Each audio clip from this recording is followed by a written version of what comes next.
So, good day everyone. Hello, BSN English 11. I am Michelle Ihisola, 21 years old, and I am currently living at San Francisco, Talibon, Bohol, and I will be your student teacher for this subject until next week. So, our topic for today is the chapter 3, market integration. Now, let us read the learning objectives first. So at the end of the 3-hour class, the students are expected to A. Identify the concepts of market integration. B.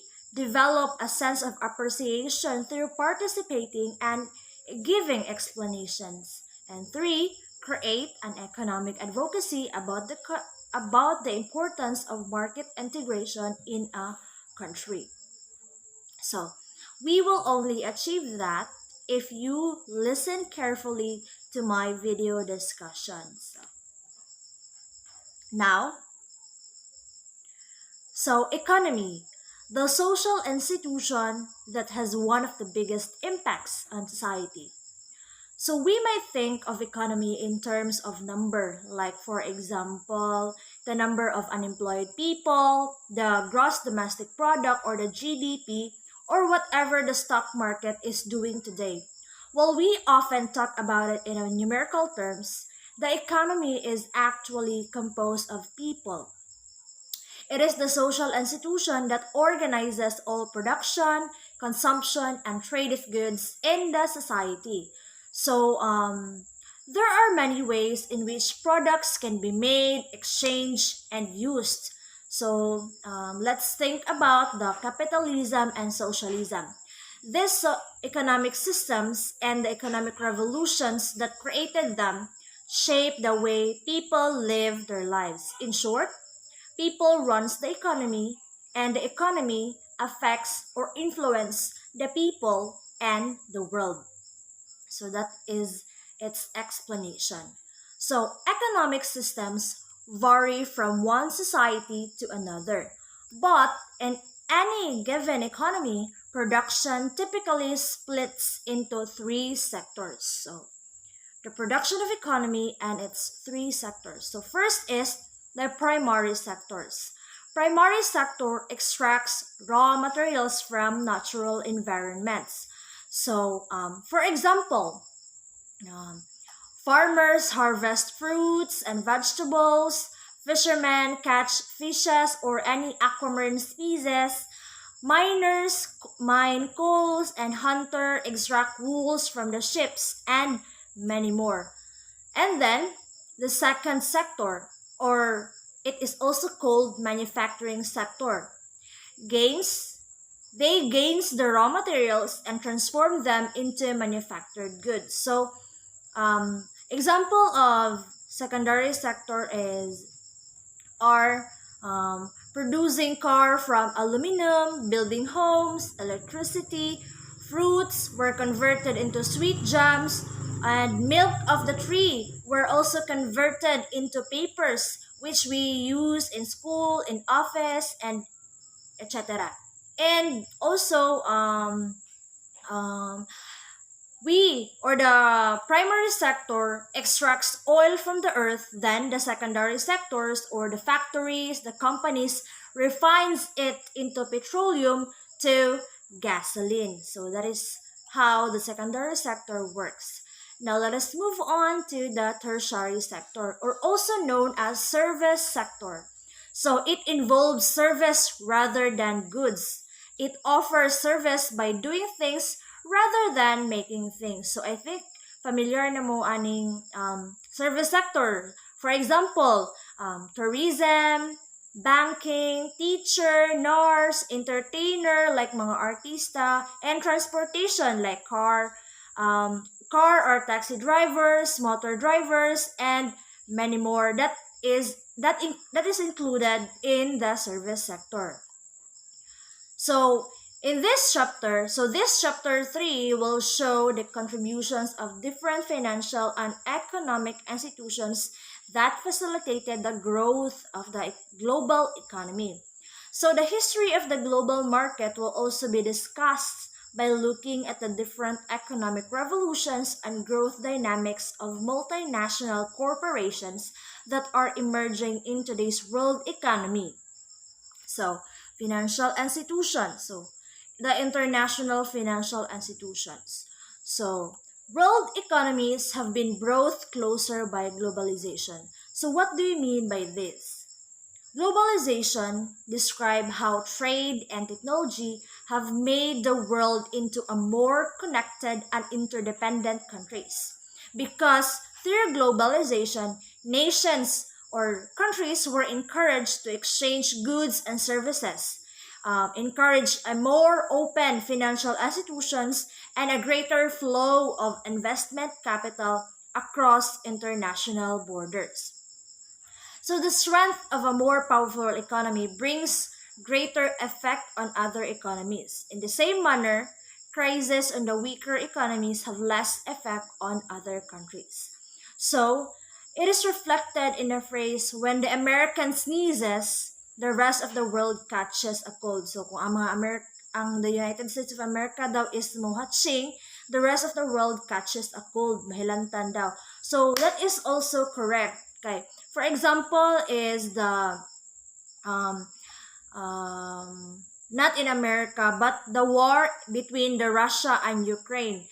So countries tied between them or connected to these countries experience crisis just like the price hike of the gasoline in the Philippines. So once ganing, there are emergencies, wars, or terrorist attack in powerful countries, it affected the impoverished countries or the middle income countries. Well, on the other hand, if the impoverished countries has a war or crisis, emergency like that, it does not even affect even the slightest ang mga powerful countries. So, although countries are heavily affected by the gains and crises in the world, the organizations that they consist also contribute to these events. So the following are the financial institutions and economic organizations that made countries even closer together, at least when it comes to trade. So the first financial institution is the Bretton Woods system. So the Bretton Woods system, this is where the major economies in the world has suffered because of World War One, the Great Depression in the 1930s, and the World War Two. So the Great Depression, this is when the macroeconomics was coined by John Maynard Keynes. So this is how macroeconomics emerged. So because of the fear of the recurrence of lack of cooperation among the nation states, political instability, and economic turmoil, especially after the World War II, reduction of barriers to trade and free flow of money among nations become the focus to restructure the world economy and ensure financial stability. So this consists the background for the establishment of the Bretton Woods system. So the Bretton Woods system was established to ensure global financial stability even after a war has happened. So the Bretton Woods system included 44 countries, includes the United States of America, Canada, Australia, Japan, and many more. So these countries were brought together to help regulate and promote international trade across borders. So here in our presentation shows the 5 elements of Bretton Woods system. So first is the expression of currency in terms of gold or gold value to establish a par value. So the gold standard is a monetary system where a country's currency or paper money has a value directly linked to gold. With the gold standard, countries agreed to convert their paper money into a fixed amount of gold. So a country that uses the gold standard sets a fixed price for gold and buys or sells gold at that price. So since the United States of America's the US dollar is the dominant currency in the world, they uses this as the basis for the price of the gold. So if the US sets the price of gold at $500 an ounce, the value of the dollar would be 1 over 500 of an ounce of gold. So another example is that um, a 35 US dollar peg by the US per ounce of gold is the same as 175 Nicaraguan Cordobas per ounce of gold. So the exchange rate therefore would be um, 5 Cordobas for $1. So that is how the first element works. So now let us move on to the second element. So the second element, the official monetary authority in each country would agree to exchange its own currency for those of other countries at the established exchange rates plus or minus a 1% margin. So for example, as the Philippine peso is um, um, exchange to dollar, then the dollar changed to Philippine peso. So I think the rate of the $1 in the Philippines is 50 pesos. So third is the establishment of an overseer for these exchange rates. Thus, the International Monetary Fund was funded. So the IMF, or the International Monetary Fund, was created to ensure international stability of exchange rates between countries to countries.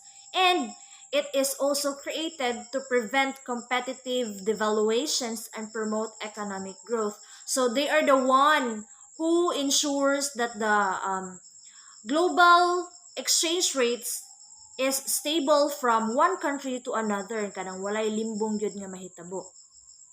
So the fourth element is eliminating restrictions on the currencies of member states in the international trade. So that is also the purpose of the International Monetary Fund. They end restrictions on the transfer of goods or services and eliminate currency blocks. So that is how they work. And lastly, US dollar became the global currency. So even before and until the present times, US dollar is the most dominant currency in the world. The next international financial institution is called the General Agreement on Tariffs and Trade, or GATT, and the World Trade Organization, or WTO. So according to Pete, global trade and finance was greatly affected by the Bretton Woods system. So, when the Bretton Woods system was abolished, GATT was established in 1947. GATT was a forum for the meeting of representatives from the 23 member countries. So the GATT focused on trade goods through multinational trade agreements conducted in many rounds of negotiation. So another agreement was created, and that is called the Uruguay Round. So they reached to create the World Trade Organization. So the World Trade Organization headquarters is located in Geneva, Switzerland, with 152 members as of 2008. So unlike GATT, WTO is an independent multilateral organization that become responsible for trade in services, non-tariff barriers to trade, and other broader areas of trade liberalization. This means that by reducing or eliminating barriers, all nations will benefit. And there are also critics for or criticisms for the World Trade Organization.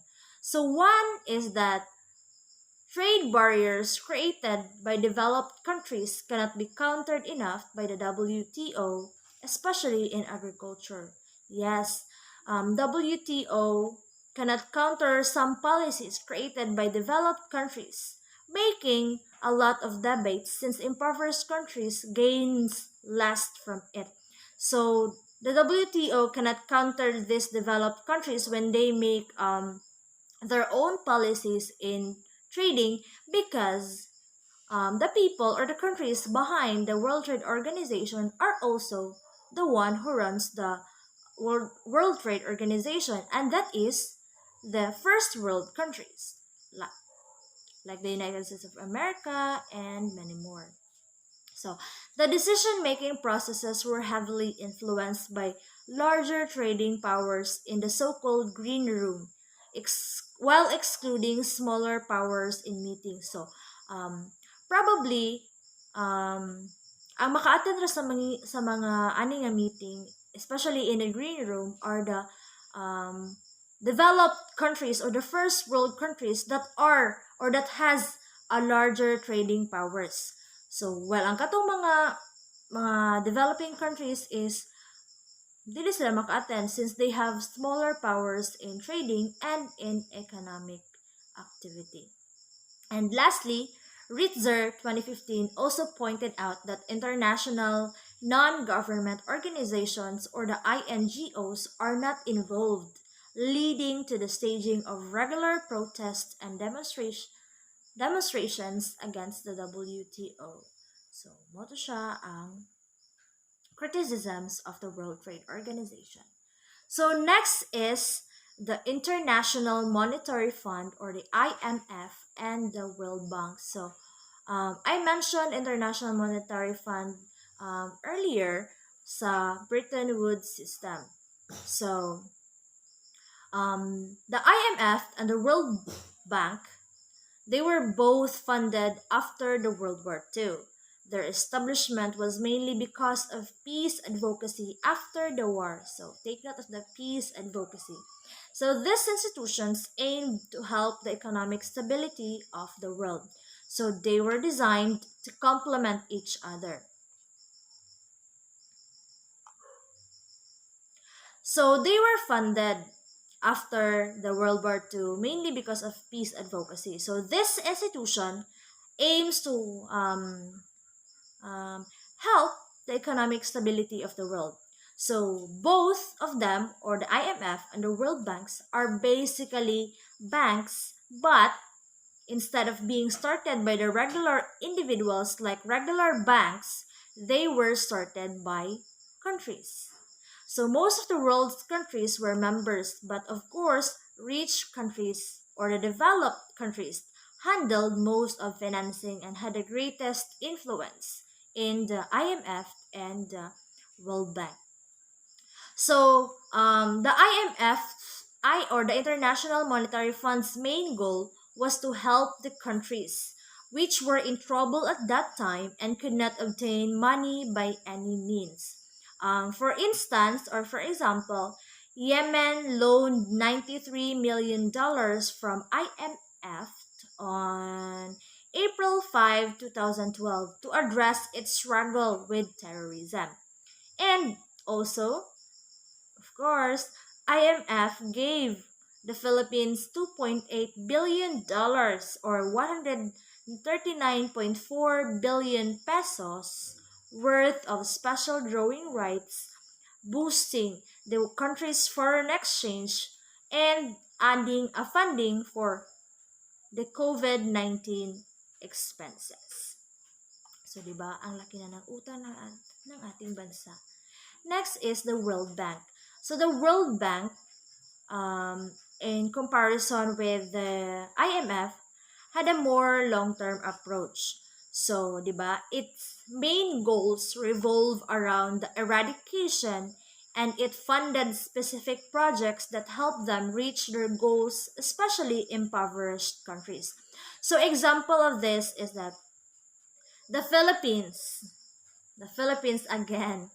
So the Philippines was the World Bank's top borrower in fiscal year 2021 as our country needs more money for its fight against the pandemic or the COVID-19 and efforts to narrow down the high or the biggest pandemic induced output gap in the region. And Philippines borrowed $600 million promoting competitiveness and enhancing resilience to natural disasters development policy. So ni-loan sa taadto, and then another $300 million and additional financing for Kalahi CIDSS, a national community-driven development project. So, di ba? Imagine the utang of our country to the IMF and the World Banks and also to the other developed countries. So, murag dako-dako na jud siya kaayo. So, we need to boost our economy na good so we can already bayad na. So next or financial institution is the Organization for Economic Cooperation and Development, or OECD. So the OECD is the most encompassing club of the richest countries in the world, with its 35 members as of 2016, with Latvia as its latest member. So it is highly influential despite the group having little formal power. This emanates from the member countries' resources and economic power. So join and enter ka sa OECD if you have the um, uh, natural resources and the economic power to enter this organization. So the OECD have market-based economies elaborate I mean market-based economies collaborated to develop policy standards to promote sustainable economic growth. So the OECD provides a setting where governments can compare experiences, seek answers to common challenges, identify good practices, and develop high standards for economic policy. So, ari sila meeting, sa ilang mga mag-compare sila sa mga datas nila o unsay nalak sa ilang country nganong wala sila mo boost, wala sila mo grow and such. So they can also adapt and apply the other countries um, economic policy in order to boost their economy as well. So the next one is the OPEC, or the Organization of Petroleum Exporting Countries.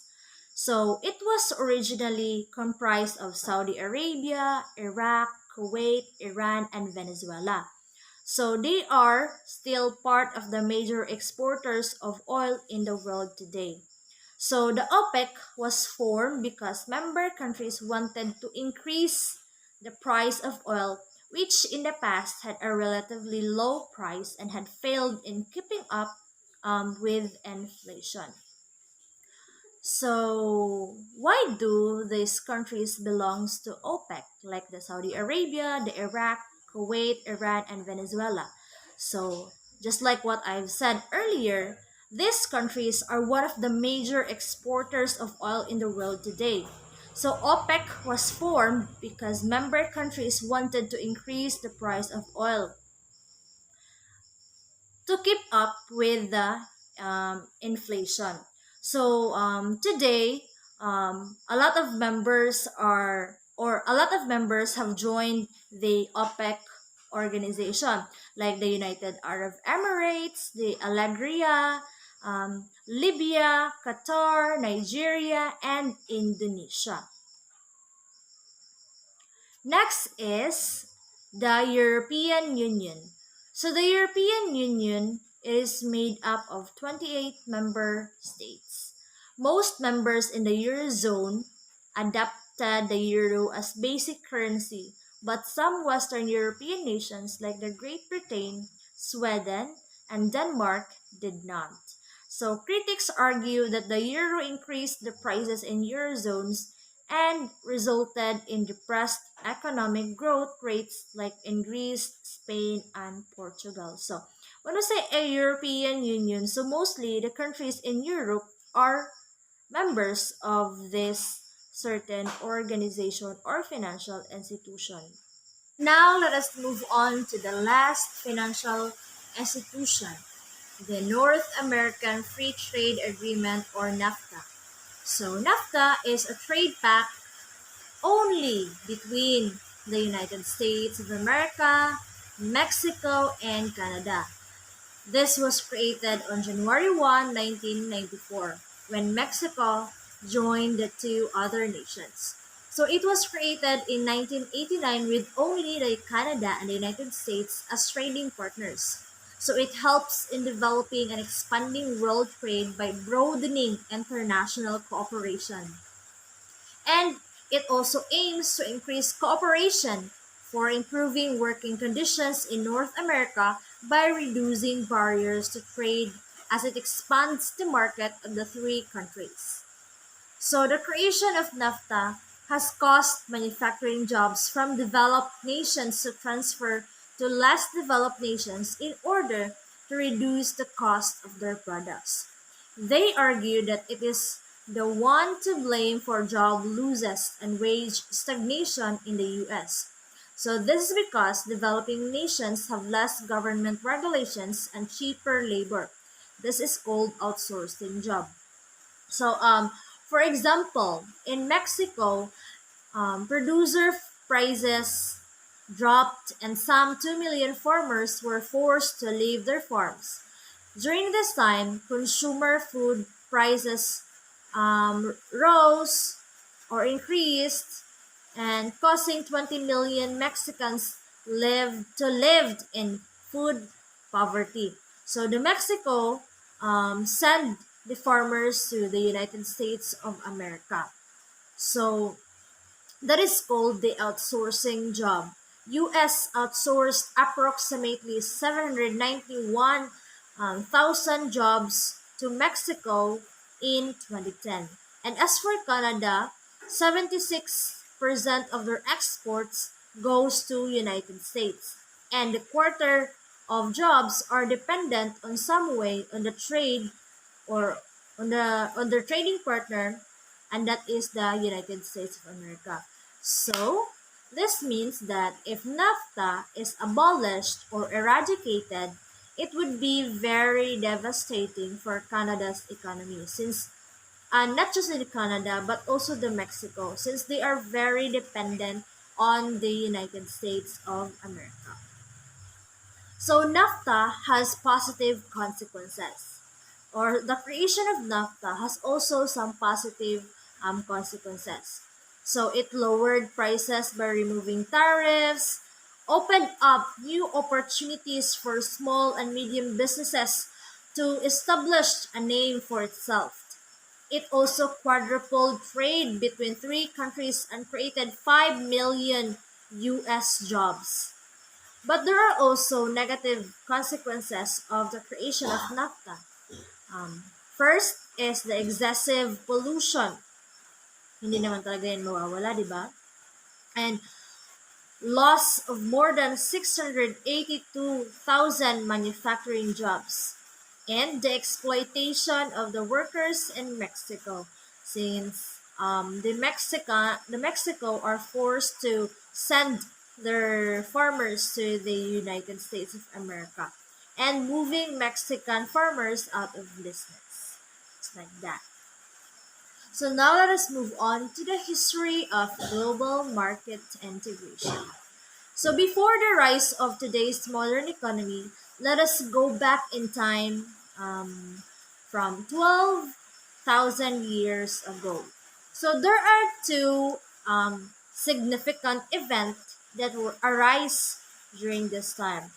So I think you're very familiar with this event. First is the agricultural revolution. This is the first big economic change in our history. So this is where people learn how to domesticate plants and animals. They realized that it was much more productive than hunter-gatherer societies. And farming somehow or really helped societies build surpluses, meaning not everyone had to spend their time producing food. This in turn led to major developments like permanent settlements, trade networks, and population growth. So this is the time when the people stop moving from one place to another and um, settle in a certain place to farm, to take good care of animals or some livestock to support or suffice their necessities or their um, wants or their needs in their everyday life. Now, next is the second major economic revolution is the Industrial Revolution of 1800s. So I think we all know that Industrial Revolution emerged or arose first, originally arose in Great Britain. So with the rise of industry came new economic tools like the steam engines, manufacturing, and mass production. Factories popped up and changed how the world functioned. Overall, productivity went up, standards of living rose, and people had access to a wider variety of goods due to mass production. So, yes, a sudden shift from agrarian to industrial revolution. This is where people from being an agriculturists suddenly moved to the cities to find a better job opportunities.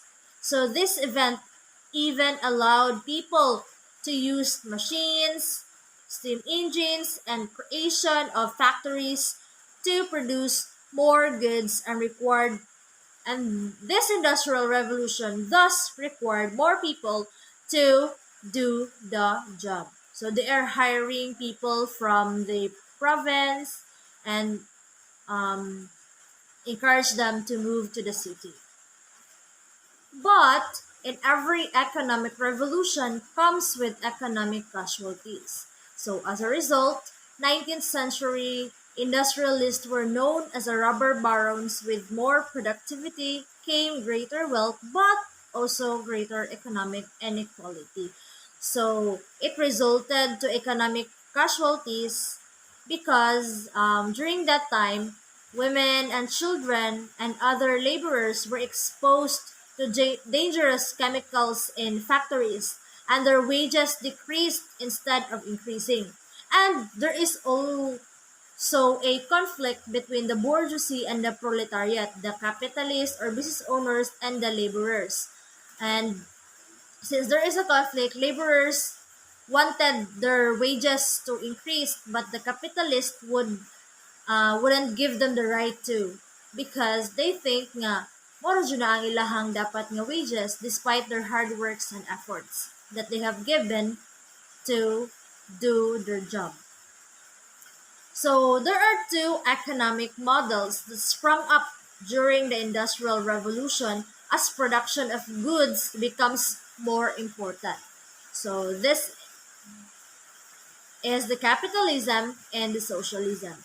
So when we say capitalism, it is a system in which all natural resources and means of production are primarily owned or privately owned.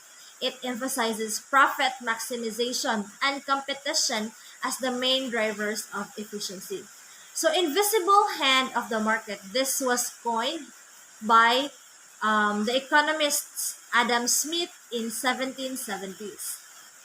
So this is the idea that if one lives a capitalist economy alone, consumers will regulate things themselves by selecting goods and services that provide the best value. But in reality, an economy does not work very well if it is left completely on autopilot. There are many sectors where a hands-off approach can lead to what economists call market failure. And one of the market failure is called monopoly. So monopoly is when a company has no competition for customers. It can change higher prices without worrying about losing customers. So are you familiar with the K-drama Moonshine? So, 'di ba, during that time or in that drama, um selling alcoholic drinks are prohibited. But there is a secret business organization that sells alcoholic drinks in an expensive price. And in an expensive price because wa sila ila mangong monopolize ang alcoholic drinks ato ganan sila nga ang kanang mga tao is ato ra mo palit nila, so they don't have to worry nga makawala sila mga customers because people are surely going to go back to their shop or to their selected shop to buy alcoholic drinks. So wala nga in monopoly. Monopoly is one lang ang gagunit bitaw sa isa ka business. And anhagahan sila ana nga paletra, ana nga certain nga product. So as allocations go, monopoly becomes inefficient at least on the consumer end. In a situations like that, government have to step up and force to break the company into small businesses to increase competitions. So since monopoly is very threatening sa mga consumers, the government have to step up and break this company or this business and break it into small businesses para na sila yung mga kakompetensya, para ang mga consumers has the ability to choose where they want to buy a certain product. So this is the reason, or the market failure is the reason why some countries are not purely a capitalist society. But in terms of, I think, the United States of America, mga are both socialist and capitalist country.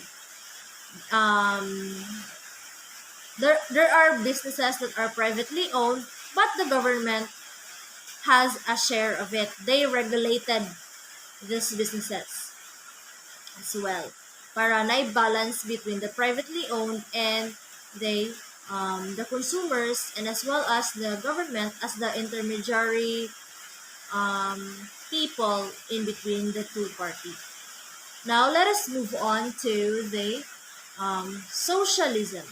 So in socialism, unlike the capitalism, the government plays an even larger role. So this means the means of production are under collective ownership. It rejects capitalism's private property and hands-on approaches. So in socialism, dili lang isa ang naka-own og business. Collective ownership, it means daghan. So in socialism, property, it is owned by the government and allocated to all citizens, not only those with the money to afford it. Socialism emphasizes collective goals, expecting everyone to work for the common good and placing a higher value on meeting everyone's basic needs than on individual profit. So in socialism, it is regulated by the government. The productions and consumer prices are controlled by the government to best meet the needs of every citizen in a country. So socialist governments strive to eliminate economic inequality by tightly controlling businesses and distributing wealth through creating programs that benefit the poor people, such as free education and easy access to healthcare. So in socialism, there is a centralized economic planning. So the government plans how they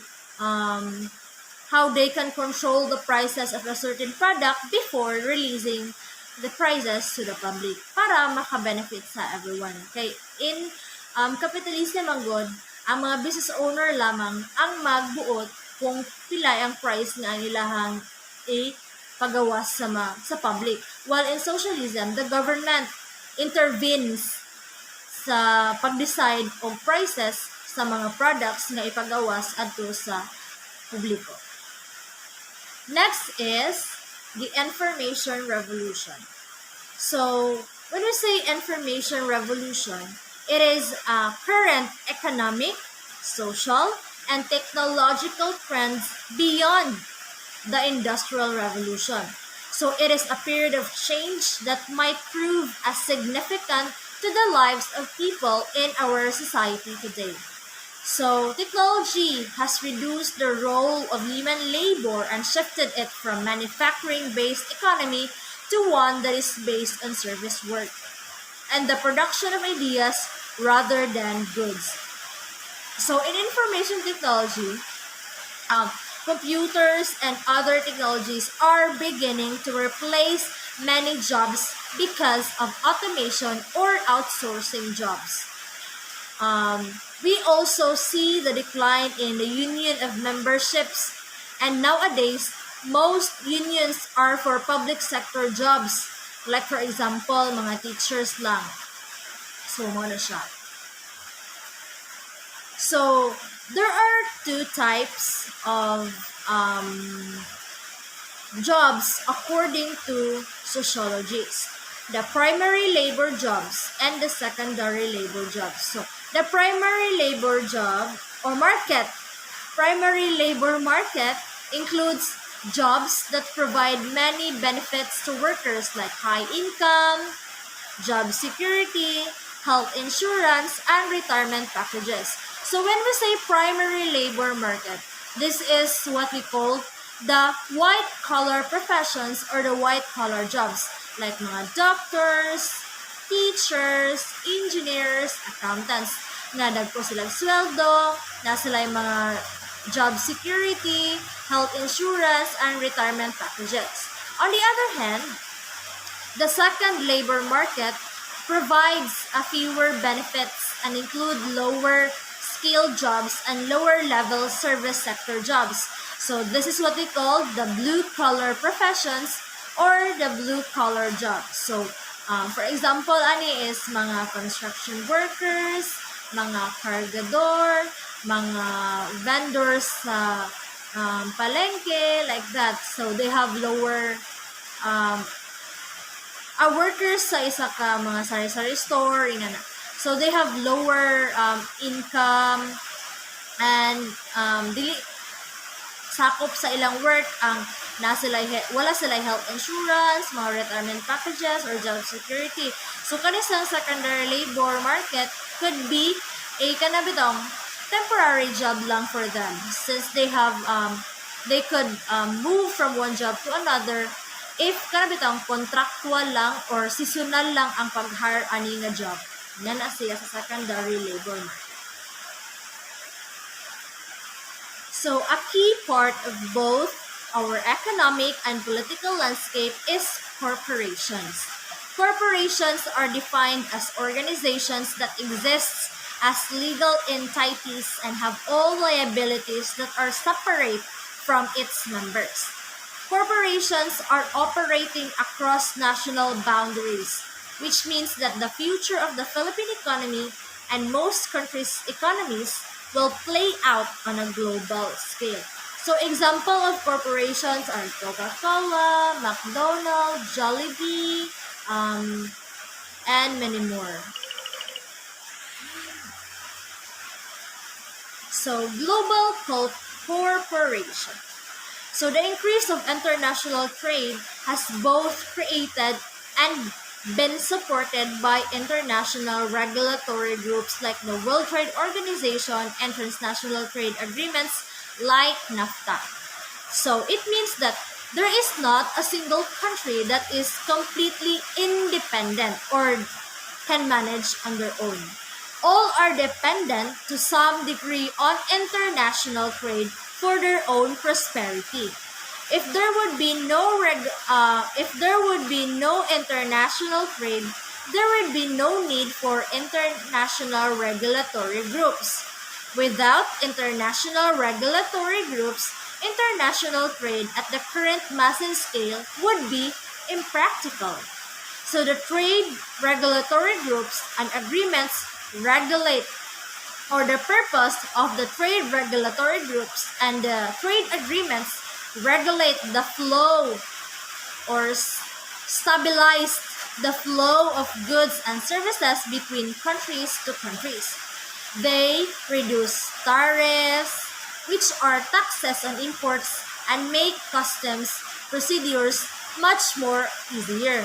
So this makes trading across national borders much more feasible and easier. mo nang naay mga regulatory groups and trading agreements nga mahitabo.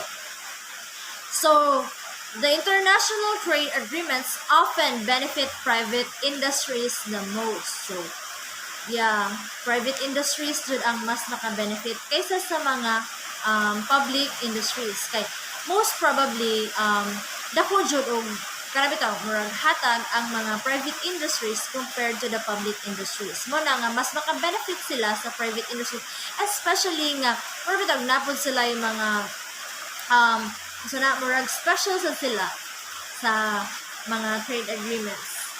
Sa murag na favoritism gamay. So, companies can produce their goods and services across many different countries. So, these companies that extend beyond the borders of one country are called multinational or transnational corporations. They intentionally surpass national borders and take advantage of opportunities in different countries to manufacture, distribute, market, and sell products. So, some global corporations are ubiquitous, like the McDonald's or Coca-Cola, Ford Motor Company, and many more. So, transnational corporations have a significant role in a global economy. So, their role are they have greater advantages than an entire nation. So, transnational corporations have greater advantage than an entire nation pala. Kaning mga privately owned nga mga industries. So, they influence the economy and politics by donating money to specific political campaigns or lobbyists. Diba? We already know nga once na gali, diba, sometimes nga ugnay mga candidate nga mula sa as president, senator, they are sponsored by certain corporation.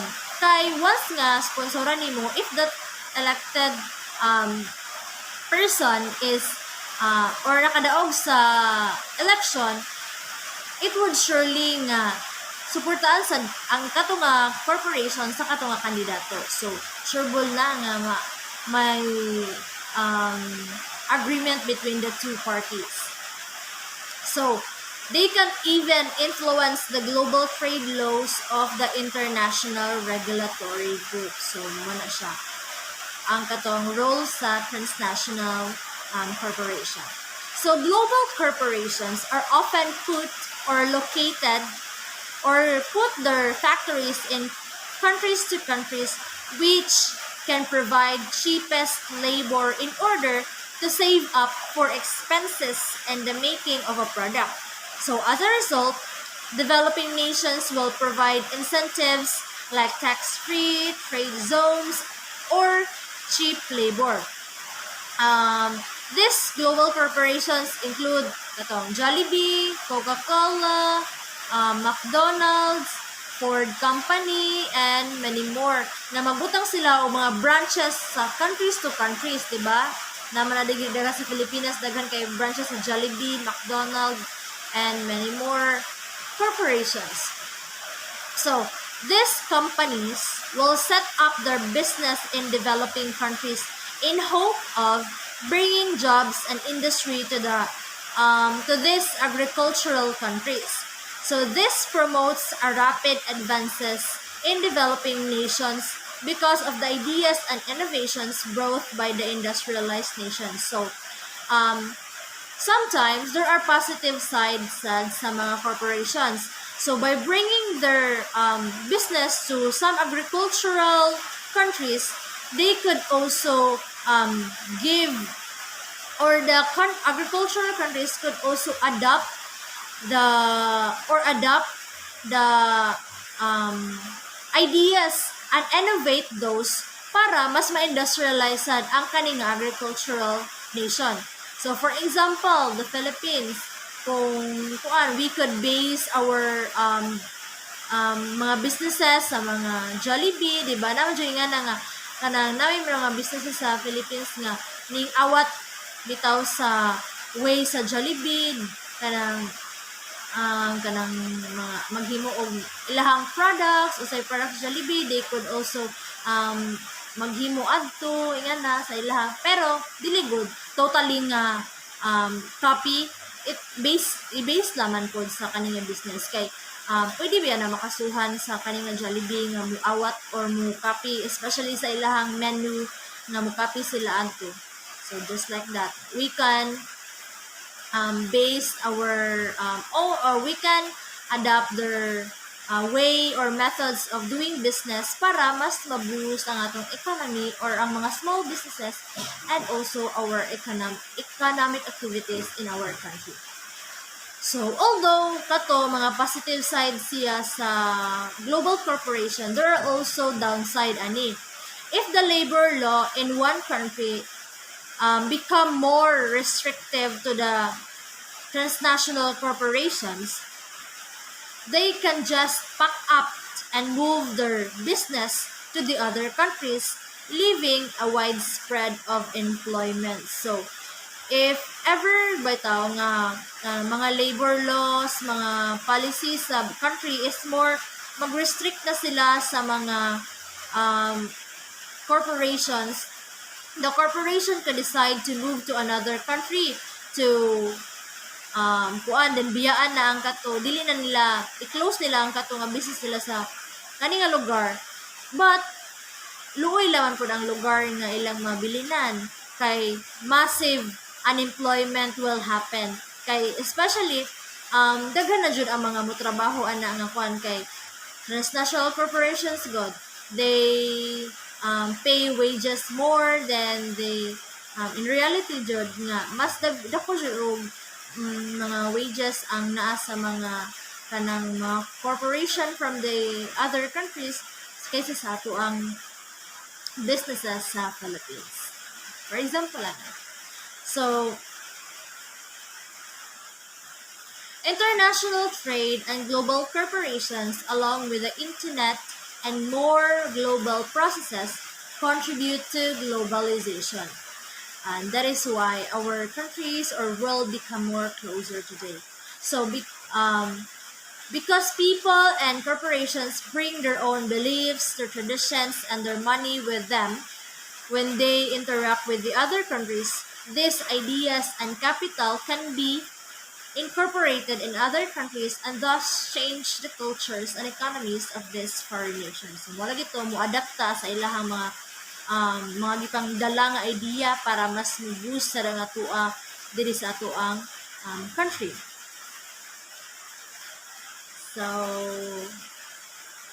that is all for my discussion today. I am hoping that you understand my explanation. But if you have some questions or clarifications sa ako ang discussion, you can message me on our messenger, on the messenger or in our group chat. So, feel free to message me, everyone. So, by the way, class, before I totally forgot, which I already did. So, this is your assessment or the activity. This was supposed to be activity number 2, pero mo ni ato ang first activity. So, here's the direction. Create an economic advocacy about the importance or the significance of market integration in one's country. So the content of advocacy, title of advocacy, introduction with 3 to 5 sentences, specific objectives of the advocacy, conclusion, which consists of 3 to 5 sentences lang. So, I will post this on our Google Classroom. So, please check it out. And I will post the criteria for it sa Google Classroom lang. So, the deadline for this is on April 13, 2022. So, that would be next Wednesday. So, if you have questions regarding our activity, feel free to message me. Bye again.